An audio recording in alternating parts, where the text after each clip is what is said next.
I bet you guys thought I was going to come out with walk-up music like the 2001 The Space Odyssey, you know, that plays like that. And I decided to do something a little bit different and to do something that was more kind of akin to who I am, and I'll come back to that in a minute.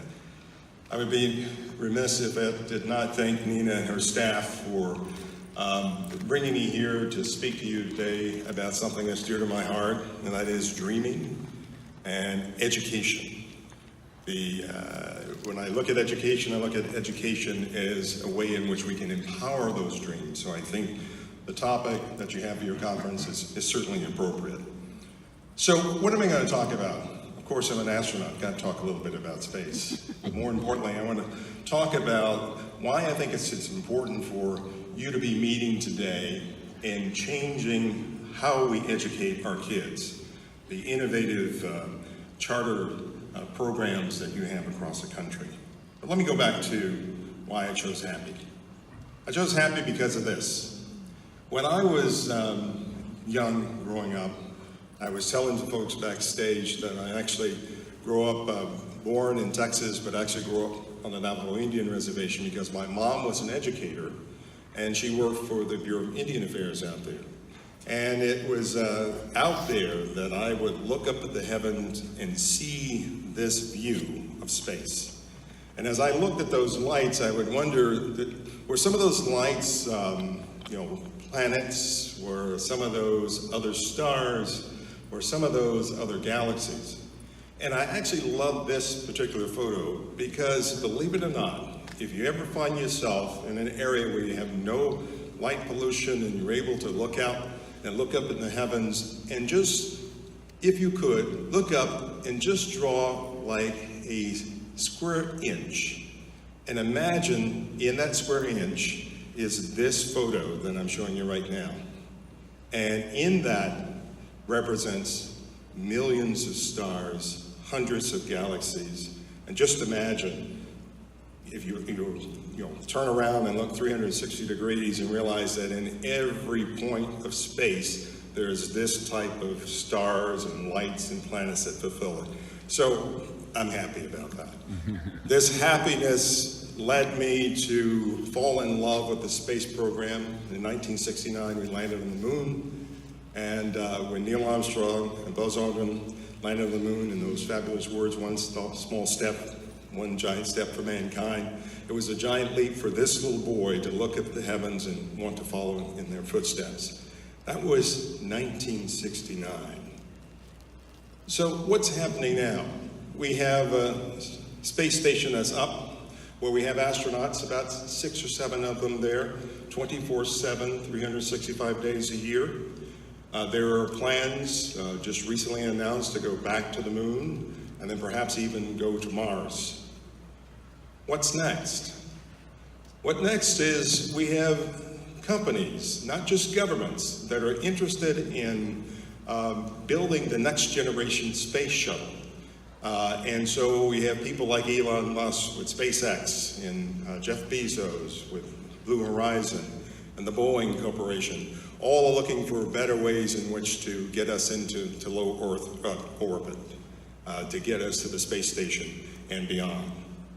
But as an astronaut, I'm not only worried about what's up in space, I'm also worried about what we're doing here on Earth. And what's happening here on Earth?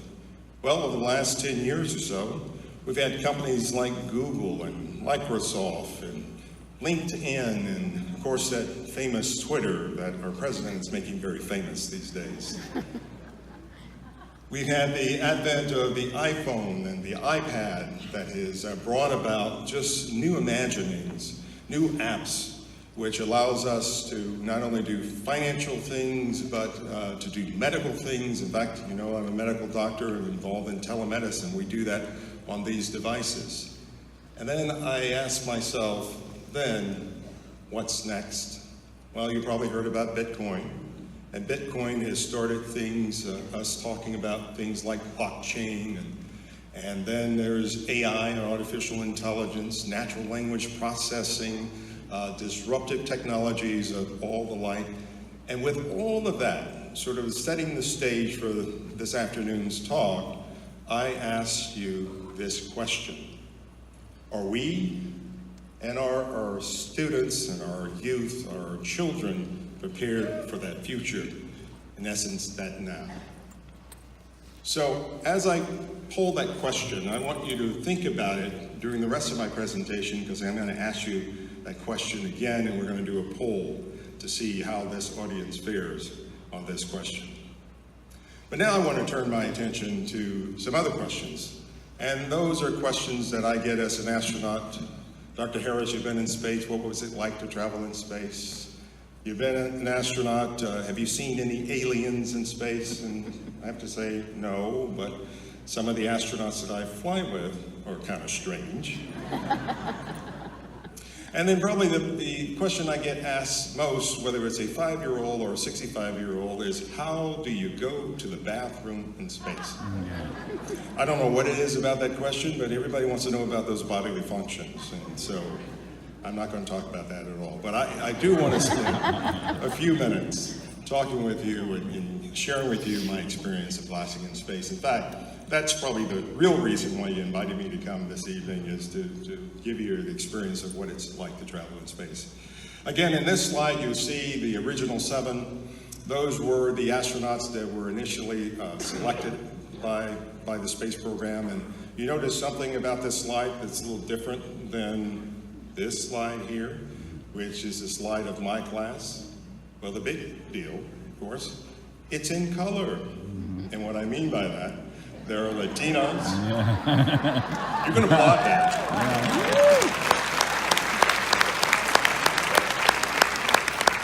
There are Latinos, Hispanics, African Americans, Asians, women in this class. More important. And so in 1990, I applied to the Astronaut Corps and was accepted. There were 23 of us, and this is a picture of us. We spent about 2 years doing basic training, and then we get prepared to go into space. And I want to share with you that experience. Before we actually get in the vehicle and we start our training, we get together and we create a patch, which is an insignia of the mission.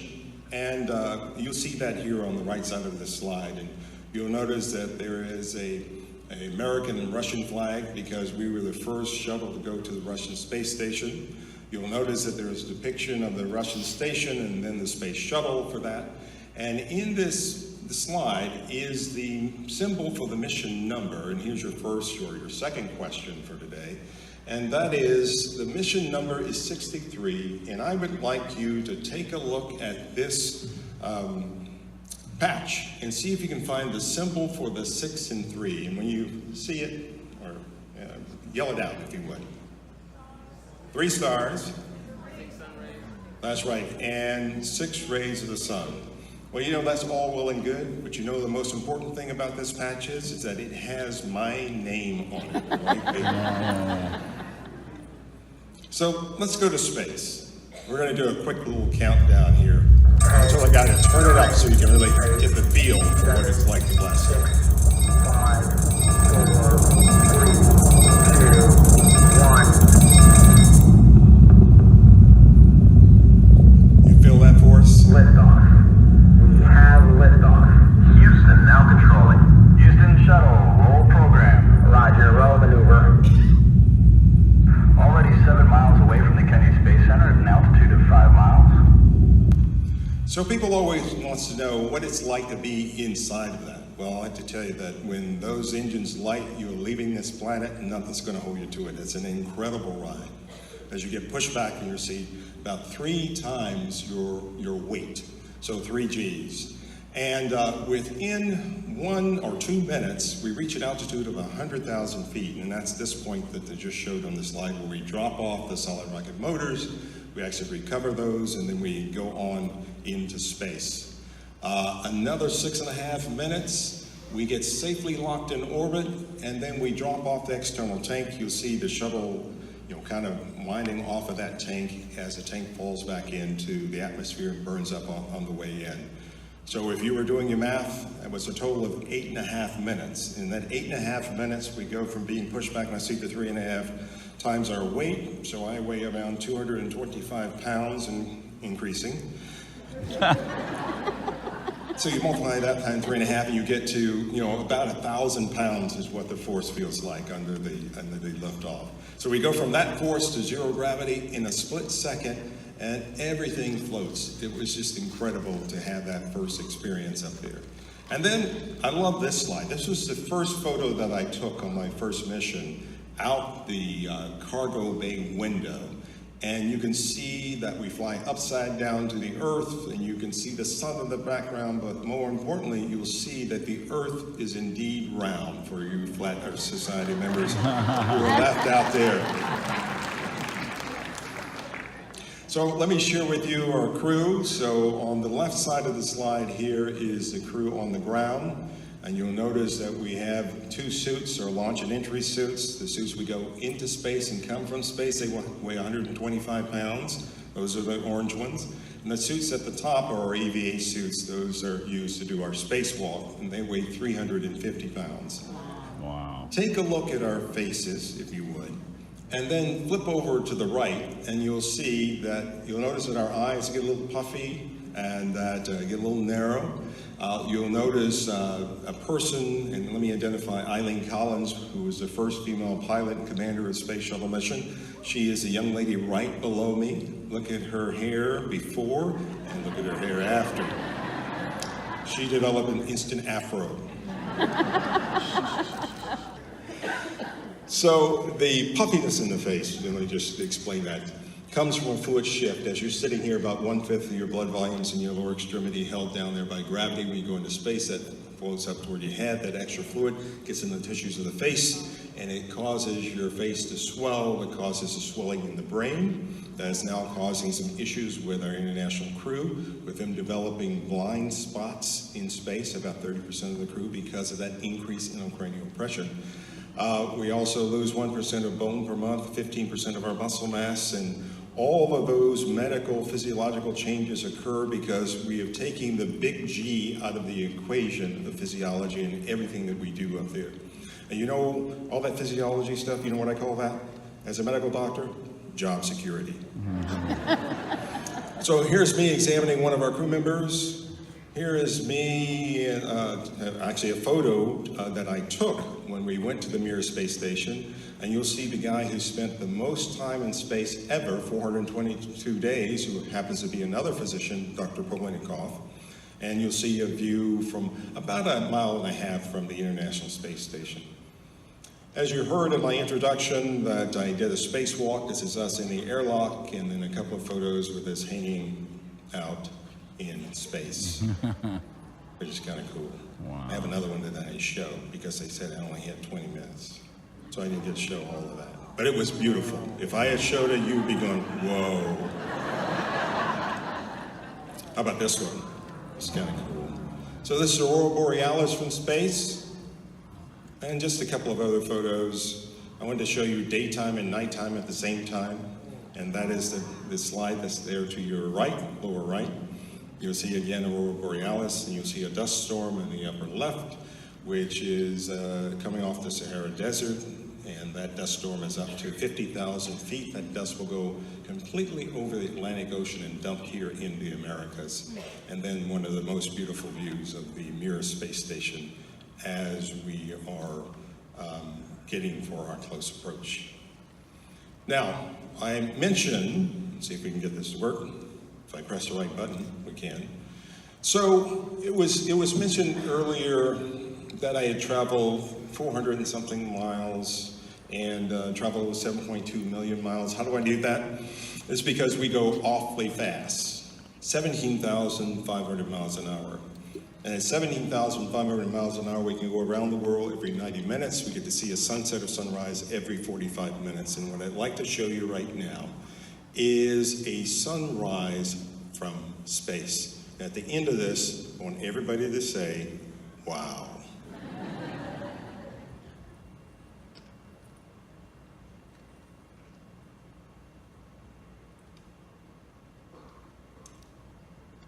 And in the time that it took those slides to cycle through, and for me to take that sip of water, that is how fast the sun rises. And the temperature will go from, wait a minute, hang on. The temperature will go from a minus 165 degrees to 200 degrees Fahrenheit in that period of time. Now you can go, wow. All right, thank you very much. Now, let's talk some serious stuff if I can.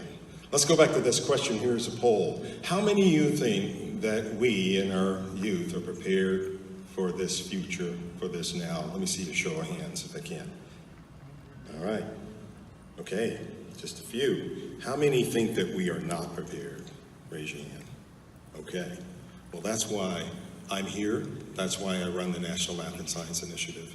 That's why I think that you guys, all of you, are running these innovative charters all over the country.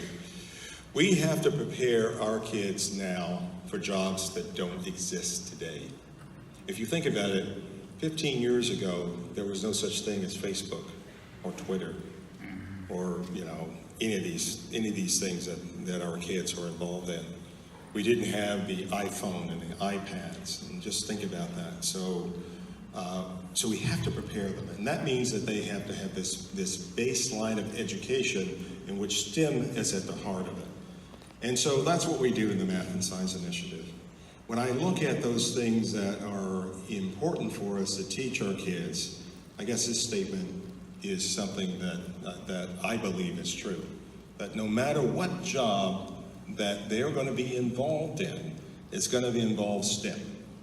Because we are in a technology-driven society, a technology-driven world that is not going to change. It's just going to get even worse. And if our kids are not prepared, then they won't get the good jobs. And I know I'm speaking to the choir here, but you know that STEM jobs are high-paying jobs. And so if we want to do all our communities justice, we've got to make sure that embodied in the education that you are providing, that it involves STEM. So how do we do that? We do that by producing scalable solutions for both CMOs and individual charters. We do that by creating innovative ways in which to take the technology and lessons and education to where the kids are utilizing technology, not only teaching technology, but utilizing technology. We must be advocates for STEM. We must provide teacher training and support and school support and the resources that are necessary for that, and develop a way in which to distribute best practices out there so that we can enhance learning across all of the campuses in which you serve.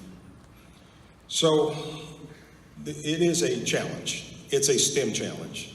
And NIMSY actually started 10 years ago with a challenge from the National Academy of Sciences, where they did a study, and it was chaired by the chairman of the ExxonMobil Foundation and the chairman of Intel, and they brought together experts from all over, and they came to the conclusion that the United States was not ready, that we were not prepared, and that if we weren't prepared, then there would be a gathering storm that would hit this country in which we have to resolve. And so that preparation involves STEM, math and science. That preparation involved preparing our kids for technology innovations, technological innovations, of a way in which to upgrade how we teach, how we educate, and how we educate our teachers to teach more STEM. And so NIMSY was started. Our mission is very plain. We are here to serve all students, especially those furthest from opportunities. And those are the students that I know that you're part of addressing. And so we have 3 primary programs in which we use, and if you haven't figured it out, this is my commercial. And the first is our college readiness program, which is our way in which to scale the AP, so provide AP training into schools. We also have a program called Laying the Foundation, which provides K through 12 professional development for your teachers, so keep us in mind. And then lastly, we are also involved in the teacher pipeline. And since we're in Austin, Texas, our leading program is called You Teach, which was developed right here at the University of Texas, and now is in 44 universities across the nation. So in that 10 years, we have done a lot. We have served over 1,200 schools. We've educated over 1.5 million students, 44 universities I talked about, and we also have done a lot in terms of teacher preparation. And just a sort of case and study of one of the programs, the AP. I'm sure that this audience know that kids who take AP courses do better. They're better prepared for college, and they're better prepared to go into those fields that we're talking about. And in the schools in which we have served, we've seen remarkable gains in the Latino, Hispanic, and African American population. And I just wanted a couple of slides here to end just to sort of show you this is the improvement in AP scores after just 1 year, and this across all of our school types. And then we also work with a number of charters over the last few years, and this is data from 30 of our charter schools where, again, you see significant improvement in those AP scores. So that's what we're about. The students recognize what we're able to do. The teachers recognize what we're able to do. And certainly, we hope that during the course of this conference and after my keynote and knowing what we do as an organization, that you also will recognize what we're doing. I'll end with this slide. Ain't I cute? Wasn't I cute? I don't know what happened in my circle. But I put this slide in here to remind us that our responsibility is not only to make sure that we deliver high quality education, and in our case, a high quality STEM education, but that we enable our kids to dream. Because that's where it started for me as a kid looking at the space program, which set me on the road on the educational gauntlet that allowed me to go into space, become a medical doctor, and be here today to address you.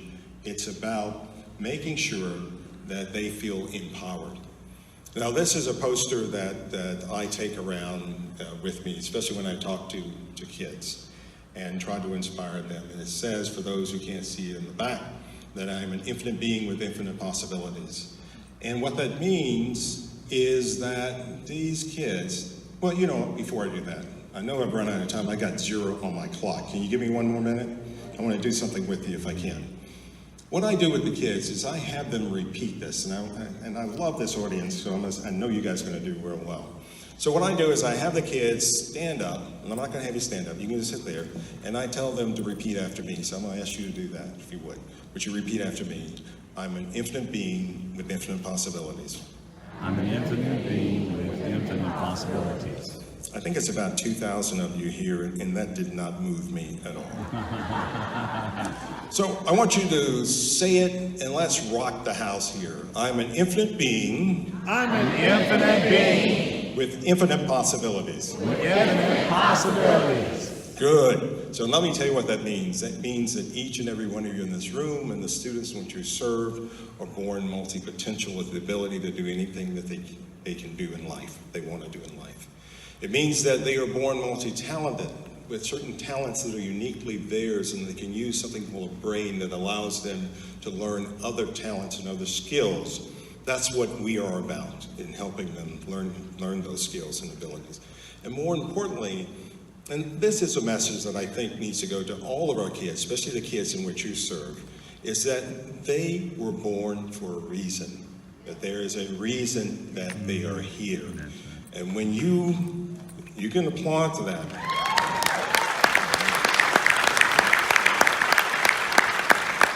And when you make them realize that, no matter where they come from, of that possibility, of that infiniteness, then you do more help for them. You help the rest of the world, because what they're going to bring to the table will change the world. And what we get out of it is that we had a stake in enabling them, and as in your theme, empower them to dream big.